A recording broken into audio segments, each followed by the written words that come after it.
नशे के अवैध कारोबारियों के खिलाफ कोंडागांव पुलिस ने एक बड़ी कार्रवाई करते हुए 1,30,00,000 का गांजा जब्त किया है। साथ ही पुलिस गांजा तस्करी के आरोप में मेटाडोर जब्त कर चालक को गिरफ्तार किया है। पकड़े गए आरोपी के खिलाफ नार्कोटिक्स एक्ट के तहत कार्रवाई की गई। मामले का खुलासा करते हुए कोंडागांव एसपी दिव्यांग पटेल ने बताया कि नशे के अवैध कारोबार के खिलाफ पुलिस लगातार कार्रवाई कर रही है।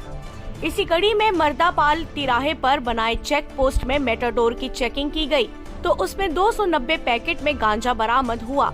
गांजा को विशाखापट्टनम से हरियाणा ले जाया जा रहा था। एसपी ने कहा, गांजा तस्कर हर बार नए नए तरीके अपनाकर पुलिस को चकमा देने की कोशिश करते हैं। इस बार भी पुलिस से बचने के लिए गांजा तस्कर ने वाटर फिल्टर बनाकर उसके अंदर गांजा छिपा रखा था। गांजा तस्करी के लिए जगह जगह चेक पोस्ट बनाए गए हैं और गांजा तस्करों के खिलाफ लगातार कार्यवाही की जाएगी। कोंडागांव से राम कुमार भारद्वाज की रिपोर्ट। ऐसे ही एक बड़ी कार्रवाई में कोंडागांव पुलिस को बड़ी